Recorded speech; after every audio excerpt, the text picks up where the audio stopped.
Bab 043. Nggak apa-apa, nak. Balas Bu Mae. Kamu juga baik-baik ya di sini. Jaga kandungan kamu baik-baik. Kalau Danu masih belum berubah juga, kamu boleh kembali pada mama dan papa. Nola mengangguk. La makin mengeratkan pelukan pada tubuh ramping sang ibu. Setengah jam kemudian, mobil rental yang dikemudikan Danu sudah datang.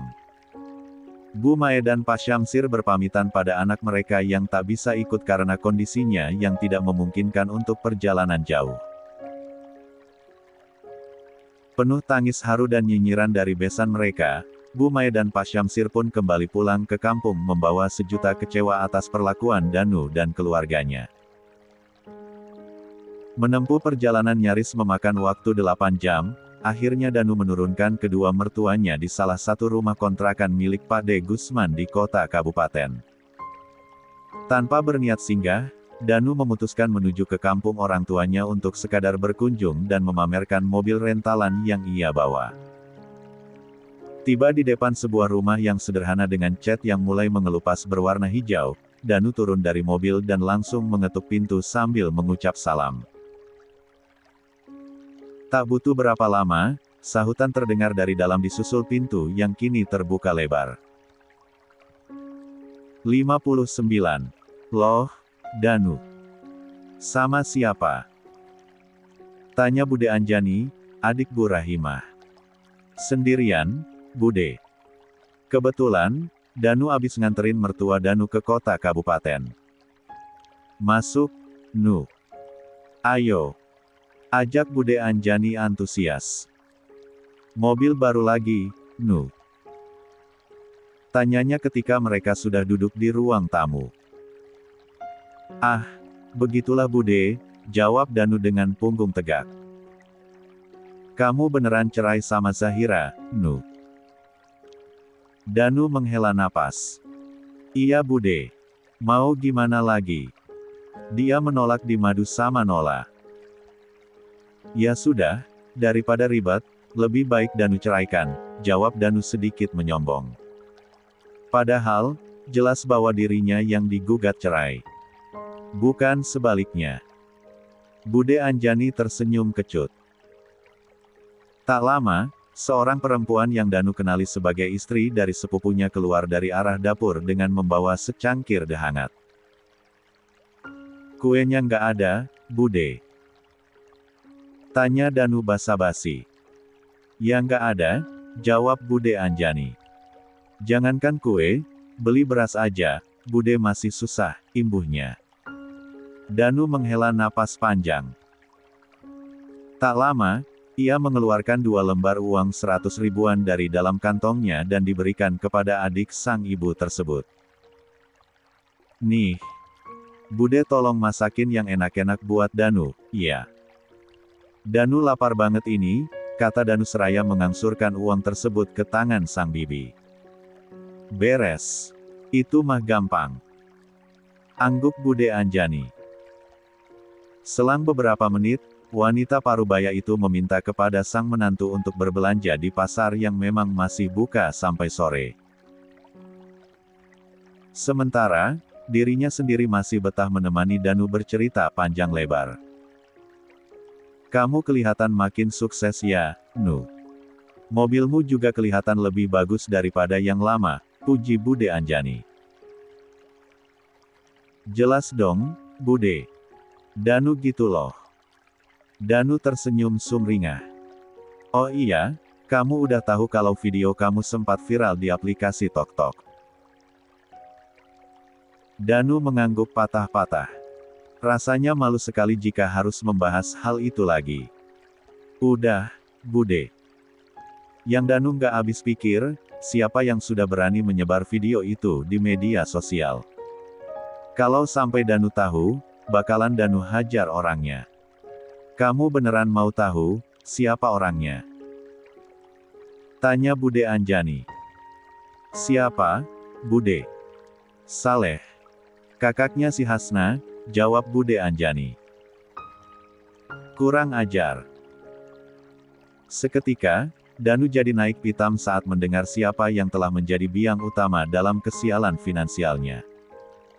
Gara-gara video itu, karirnya menjadi tamat dan terpaksa harus bekerja sebagai pelayan restoran demi tetap bisa makan. Ini nggak bisa dibiarin Bude. Danu akan labrak si Saleh. Loh, Danu. Tunggu dulu.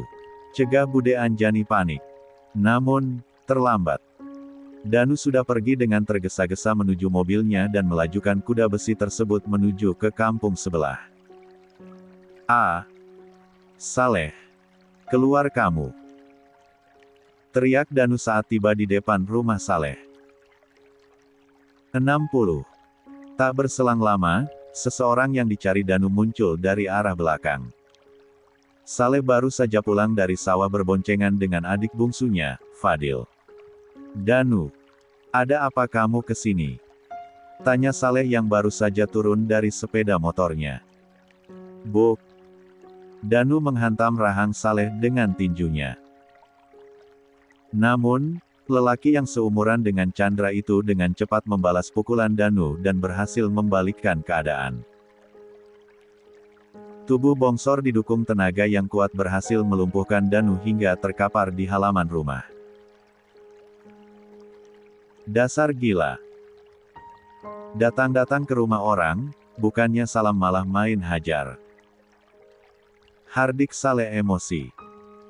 Tubuhnya setengah mati dihalangi oleh Fadil yang cenderung lebih kerempeng dibanding dirinya yang berisi. Kamu yang gila. Apa maksudmu menyebarluaskan video penggerebekan itu? Hah? Mau bikin aku malu? Tanya Danu yang kini telah berhasil berdiri. Saleh tertawa. Orang sepertimu, tahu apa tentang malu? Memangnya, saat melakukan perbuatan hina itu, apa kamu merasakan malu? Tidak kan? Gara-gara kamu menyebarkan video itu, aku jadi dipecat dari pekerjaanku. Pokoknya, aku menuntut ganti rugi. Kata Danu lantang. Bagus kalau kamu dipecat. Setidaknya, keluargamu yang angkuh dan sombong itu tidak akan punya muka lagi untuk berbangga diri dan bersikap semaunya. Saleh menatap nyalang Danu. Kamu tahu, Danu. Demi melindungi kesalahan dan dosa kamu, Bude Paimahmu dan juga sepupumu si Aswar tega mengusir adikku Hasna dari rumah mereka di tengah malam bersama kedua anaknya yang masih kecil-kecil. Tanpa dibekali apapun, adikku dan anak-anaknya harus berjalan kaki dari kampung sebelah menuju kemari. Dan, tahu apa yang paling membuatku sakit hati? Saleh menitikkan air mata. Keponakanku Alira harus meninggal 2 jam setelah sampai di rumah gara-gara abis dipukuli oleh ayah kandungnya sendiri hanya karena berusaha membela ibunya. Kebayang bagaimana rasa sakitku atas perlakuan keluargamu Danu. Bisa kamu bayangkan? Saleh berteriak hingga mengundang atensi para warga sekitar untuk melihat. Hasna hanya jujur pada Zahira mengenai pernikahanmu. Lantas, di mana salahnya? Kenapa si Aswar harus mengusirnya dengan cara sekeji itu? Hah? Kenapa Danu? Kenapa kau dan keluargamu begitu kejam membalas adikku yang hanya mencoba membantu sebagai sesama perempuan terhadap Zahira? Kenapa? Lagi, Saleh membentak hingga Danu kini malah kehabisan kata-kata. Ia tak pernah terpikir bahwa bibi dan sepupunya akan sekejam itu memperlakukan istri dan menantunya hanya demi melindungi dirinya. Bahkan, dengan kamu kehilangan pekerjaanmu saja, itu belum sebanding dengan nyawa keponakanku yang melayang di tangan bapak kandungnya sendiri. Memangnya, kamu bayar berapa mereka? Hah? Saleh masih menumpahkan sakit hatinya. Sementara, Danu terus diam dengan lidah yang mendadak keluh. Dasar keluarga mata duitan kalian. Manusia tak tahu adab. Tak ada moral. Hardik Saleh sekali lagi. Danu terpekur setelah Saleh dan Fadil masuk ke dalam rumah. Niat mau melabrak, malah dirinya yang seolah-olah kena labrak. Astaga! Bude Paimah dibayar berapa oleh ibu untuk mengusir Mbak Hasna? Gumam Danu tak habis pikir. 61. Terima kasih untuk bantuan kalian. Saya akan terus mengingatnya sampai akhir hayat saya, ucap Cakrawala dengan mata berkaca-kaca kepada bocah 10 tahun yang tengah berdiri di hadapannya. Sang bocah menoleh. Ia mengartikan ucapan Cakrawala dalam bahasa daerah untuk disampaikan kepada sang ayah yang merupakan kepala suku juga kepada beberapa lelaki dewasa yang turut mengantar Cakrawala sampai di jalur hutan yang sering dilewati masyarakat umum. Kepala suku mengangguk. Wajahnya yang terkesan galak mengulas senyum tipis. La mengucapkan kalimat dalam bahasa daerah. Meminta sang anak menyampaikan hal itu kepada Cakrawala. Katanya, hati-hati di jalan. Kakak tentara harus jaga diri baik-baik. Jangan sampai, peristiwa seperti ini terjadi lagi. Cakrawala mengangguk. Disekanya ujung mata yang nampak basah karena tangis yang tiba-tiba tumpah. Tak bisa Cakrawala pungkiri, hidup selama hampir 2 bulan bersama dengan sekelompok manusia sederhana nan baik hati itu, telah menumbuhkan ikatan persaudaraan yang erat dalam hati Cakrawala. Kepala suku tiba-tiba berjalan mendekat. Ia memeluk tubuh Cakrawala dengan erat sambil menepuk-nepuk bahunya. Lelaki dengan hiasan kepala paling indah dibanding yang lain itu tersenyum lalu mengacak-acak rambut Cakrawala. Tangannya memberi isyarat agar Cakrawala lekas pergi. Saya pulang. Jaga diri kalian baik-baik, pamit Cakrawala. Kakak tentara juga. Sampai jumpa lagi, ucap si bocah sembari melambaikan tangan. Cakrawala ikut melambaikan tangan. Sekali lagi, ia mengusap air mata yang meleleh kala melihat orang-orang baik itu melepasnya pergi dengan senyuman. Sambil menghirup napas dalam, Cakra menguatkan diri dan melangkah agak pincang mengikuti jalur jalan setapak menuju ke desa terdekat. Ya Allah!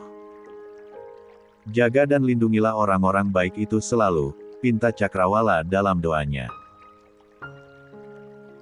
Bermandikan peluh, akhirnya Cakrawala sampai ke desa terdekat. Lekas, ia menanyakan di mana pos penjagaan terdekat untuk bisa meminta bantuan kepada rekan-rekannya. Setelah tahu harus kemana, penuh langkah semangat Cakrawala gegas menuju ke sana dengan sisa tenaga yang masih tersisa. Tiba di pos penjagaan, salah seorang prajurit yang sedang bertugas langsung mengenali Cakrawala. Walau tak satu tim dan ditugaskan dalam misi yang berbeda, prajurit itu jelas sangat hafal dengan salah anggota terbaik yang seringkali mendapat penghargaan atas keberanian dan dedikasinya. Tak butuh berapa lama, sang prajurit menghampiri Cakrawala dan langsung memberi penghormatan. Cakrawala bernapas lega. Akhirnya, dia bisa kembali ke rumah. Arg! Cakrawala menggeram saat tubuhnya tiba-tiba limbung dan terjatuh saat seseorang tak sengaja menabrak bahunya dari arah belakang. Sialnya lagi, orang itu bukannya berhenti dan meminta maaf, malah berlari begitu saja seolah tak punya salah. Nggak apa-apa, Mas? Tanya seseorang diiringi uluran tangan ke arah Cakrawala. Iya, nggak apa-apa, jawab Cakrawala seraya menerima uluran tangan tersebut. Kaki sebelah kanan yang pernah patah kini terlihat lebih pendek dibanding yang kiri. Jika berjalan, nampak ia sedikit pincang karena panjang kaki yang kini tak lagi sama pasca musibah itu terjadi. Mas mau kemana? Tanya pemuda yang Cakrawala tafsir seumuran dengan adik perempuannya, Zahira. 62. Saya mau ke Jakarta, jawab Cakrawala. Wah, sama dong. Saya juga mau ke Jakarta, ucap pemuda tersebut. Naik pesawat yang mana, Mas? Garuda. Anda sendiri? Sama, Mas. Ini saya udah mau masuk pesawat. Saya juga, sahut Cakrawala. Ya sudah, sama-sama aja, Mas. Ayo, saya bantu. Tukas pemuda itu dengan ramah. Cakrawala mengernyit ragu. Ada rasa tak enak jika harus merepotkan orang lain. Lagi pula, ia merasa masih sanggup berjalan sendiri. Saya tahu kalau kakinya Mas tadi terkilir pas jatuh, imbuh pemuda tersebut. Saya bantu Papa, nggak apa-apa ya, Mas. Pesawatnya sudah mau berangkat. Kakinya diurut pas di dalam pesawat aja, ujar pemuda itu memberi usul. Mau tak mau, Cakrawala pasrah menerima bantuan dari sosok pemuda yang terkesan ceria tersebut. Terima kasih, ucap Cakrawala begitu sampai di kursinya. Mau saya bantu urut kakinya? Lagi-lagi, pemuda itu menawarkan bantuan. Nggak usah, tolak Cakrawala. Saya bisa urut sendiri. Sudah terbiasa. Si pemuda mengangguk kemudian pamit kepada Cakrawala menuju ke kursinya sendiri. Melewati penerbangan selama beberapa jam, akhirnya Cakrawala sampai di Bandara Soekarno-Hatta dalam keadaan selamat. Senyum terbit di wajah pria dengan lesung di kedua pipinya tersebut. Ia sudah tak sabar untuk melihat bagaimana ekspresi kakak dan adiknya saat mereka tahu bahwa Cakrawala sudah kembali. Hah! Membayangkannya saja, sudah membuat rindu di hati Cakrawala membuncah. Keluar dari bandara, Cakrawala sedang berusaha untuk mencari taksi. Namun belum sampai dapat, sebuah mobil telah berhenti tepat di depannya dan tak lama kaca penumpang bagian depan terbuka. Mas, mau kemana? Rupanya, itu pemuda yang tadi. Ke daerah XX, komplek perumahan Green Place, jawab Cakrawala. Wah, kebetulan rumah kami juga nggak jauh dari sana, Mas. Ikut kami saja, yuk. Ujar pemuda itu menawarkan tumpangan. Tampak, pemuda yang menyetir menganggukkan kepala tanda setuju. Apa saya tidak akan merepotkan kalian? Tanya Cakrawala sungkan. Nggak sama sekali. Naik, Mas. Ujar si pemuda menawarkan tumpangan. Mobil kemudian melaju dengan kecepatan sedang meninggalkan area bandara. Jantung Cakrawala mulai berdegup kencang. Lah tak sabar untuk bertemu dengan adik dan kakak tersayangnya. Sekian lama menampung rindu, akhirnya sebentar lagi akan tersalurkan. Oh iya, Mas. Dari tadi kita ngobrol tapi belum kenalan. Saya, Atar. Pemuda itu mengulurkan tangan kepada Cakra yang duduk di bagian belakang. Saya Cakrawala, jawab Cakrawala membalas uluran tangan Atar. Kalau saya Ahsan, Mas. Tapi, maaf. Nggak bisa salaman soalnya lagi nyetir. Mana masih pemula lagi. SIM saya aja, baru 2 hari yang lalu keluarnya. Bahaya. Imbu pemuda yang sedang menyetir. Ia tertawa sambil memandangi Cakrawala dari kaca spion depan. Nggak apa-apa, jawab Cakrawala santai. Ngomong-ngomong, kalian tinggal di mana? 63. Kami di perumahan Cempaka, Mas. Nggak jauh dari perumahan Green Place, jawab Atar. Oh, angguk Cakrawala mengerti. Perbincangan ketiganya kemudian berlangsung semakin hangat. Hingga tak terasa, mereka telah memasuki komplek perumahan Green Place dan berhenti tepat di depan rumah Zahira. Assalamualaikum, teriak Cakrawala sedikit keras. Bel sudah ditekan berkali-kali namun belum juga ada yang keluar. Masjid sudah melantunkan ayat suci Al-Quran menunggu masuknya waktu maghrib yang tinggal beberapa menit lagi. Assalamualaikum, teriak Ahsan. Niatnya ingin membantu Cakrawala. Namun, yang ia dapat malah cubitan dan pelototan tajam dari Atar. "Nggak sopan," tegur Atar kepada sang adik. "Gue cuma bantu," dalih Ahsan membela diri. Cakrawala tertawa melihat kelakuan dua kakak beradik itu. Lalu, kembali ia berteriak mengucap salam dengan hati tak sabaran. "Waalaikumsalam," jawab seseorang dari dalam.